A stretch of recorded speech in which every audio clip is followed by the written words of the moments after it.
Do you want to grow lots of food for your family, but you're limited on space? In this video, I'm going to show you how you can grow enough food for an army in a micro-sized garden.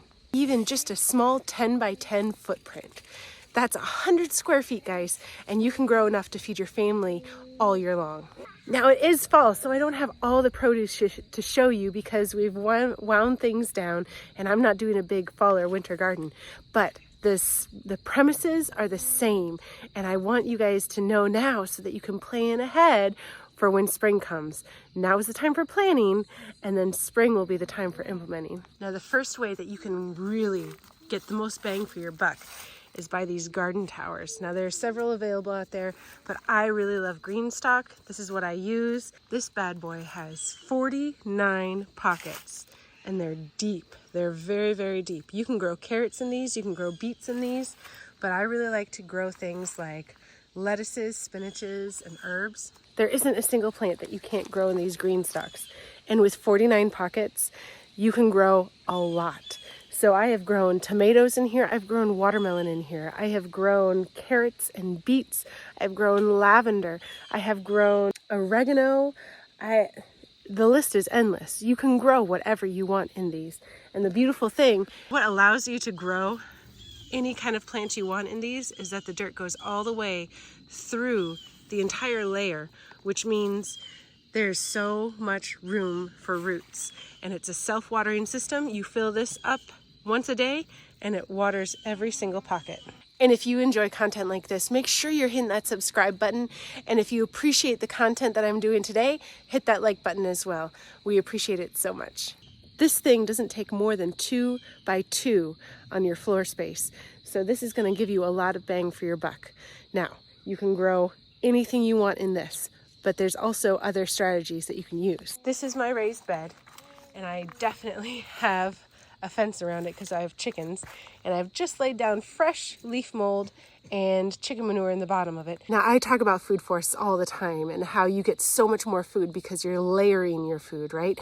It's the ground layer, the root layer, the shrub layer, the tree layer, the vines. Everything is growing up rather than across. So you're gonna get a lot more bang for your buck. So what I would do with these raised beds is I would start with the bottom layer, the root layer. In the bottom, you fill it with carrots and beets and onions and garlic. And then you have a shrub layer where you can grow your oregano or your leafy greens like spinach, lettuce, and especially spinach is going to do well because as we grow these taller plants like peppers and tomatoes, it's going to shade the lower half, which is okay because spinach enjoys shade. So then you've got a root layer, you've got the entire thing filled with carrots, let's say. And then you've got herbs and you've got lettuce and you've got spinach and you've got maybe even some strawberries growing out of the shrub layer, right? Not really, it's more the herbaceous layer on this one.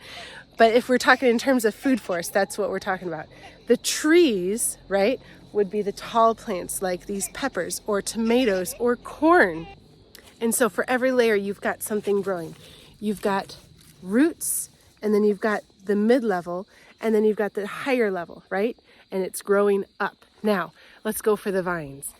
I've got this cattle panel trellis, and you can connect it between 2 raised beds, right? Now, over this, you can grow anything from squash and pumpkins, which gives you tons of food, or you can grow tomatoes, or you can grow watermelon, or you can grow anything that vines, really.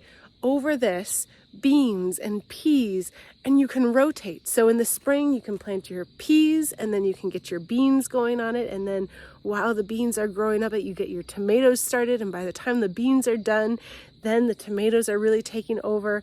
And then you also, on top of the tomatoes, you can have pumpkins growing. And so by the time the tomatoes are done, then you've got a pumpkin harvest as well. And really the main thing, if you're going to be growing in a small space, is you're going to want to think about rotations. So as soon as something is done or near to being done, you're going to want to have other plants ready to take its place. So these peppers are the last that I've got going on in here. But if I was going to grow from the beginning of the year, say spring, I would grow something fast that grows tall and gives me lots of food. And then I would have something ready to put in here once it starts getting its produce completed.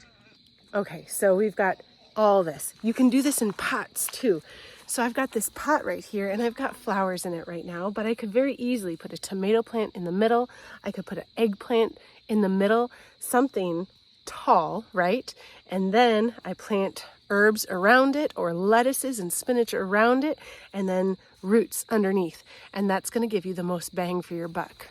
Take advantage of things like trellises to really support your upright plants that are going to be going tall, and then you'll be able to keep them from drooping, which would cover up any plants that are down low, and that way they can all get sun.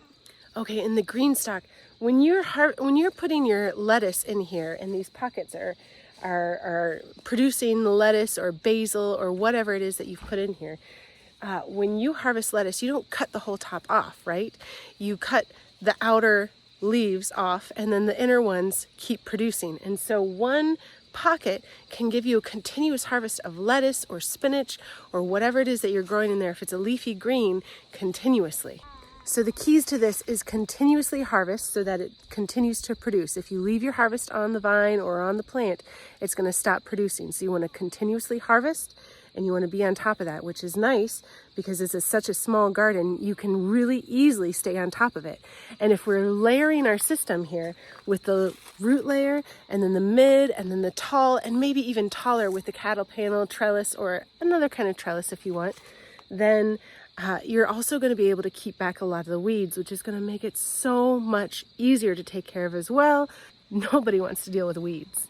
Imagine you had a green stalk next to another green stalk, or a green stalk at each end of your raised bed. These raised beds are only 7 feet long, right? So you have one on this end, one on the other end, and then coming out this way, it's only 7 feet. So you get so much. This is even smaller footprint than what you would have if it was a 10 by 10. You get these other pots, or maybe you get 4 of the green stalks. I don't know. But I know putting those trellises in, making sure that you've got roots growing, making sure that you got the mid-level and then the taller level, making sure that you've got every single pocket on these filled. And if you have sun coming in, you can put all the sunny side plants on this side, and then you can put the shade-loving plants on the other side, or they even have a wheels thing that you can put your green stalk on so you can rotate it. And that way you can make sure that everything is getting sun throughout the day. They even have self-watering systems now for the green stalks, which just blows my mind. It's getting way too... You can go on vacation and still have a garden when you come back with that. It's crazy. So, guys, you can grow so much food. I would bet you anything you could get 200 to 300 pounds of food, depending if you're growing watermelon or pumpkins included, right? Tons of tomatoes, tons of peppers, all sorts of really great roots like beets and onions and carrots. So many wonderful things. And you could even put, let's say, carrots and onions on the outside, and then on the inside, closer to the roots of where your taller plants are, you could put things like celery, which doesn't want a lot of light around the base of it. It just wants light at the top of it. So, I mean, seriously, guys, you don't have to have a lot of room in order to create a crazy abundant garden. You can feed your family, even if you have a small patio, even if you have a balcony, and you want to use that food forest logic in order to achieve that. Okay, guys, I do have to say, I have a code for you if you want to get some green stalks for yourself, because I love them so much. I am affiliated with them as well now. I have been promoting their products for years before I ever became an affiliate with them. So I'm just going to tell you right now, this is not just so that I can get money or promote anything because somebody is paying me to. I have been promoting this for years because I love it and it works and it's amazing. So if you put in your code of Faye Hollow Homestead, I'll put it right here, and you go to the website, greenstalkgardens.com, you'll be able to put that in there, and they're having a crazy sale right now.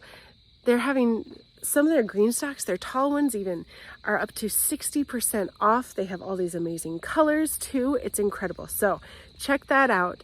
But there are multiple ways that you can do this without even a green stalk. Okay guys, no excuses. If you want to grow a lot of food for your family, even if you have a small space, you can do it. Let's just start Let's do it.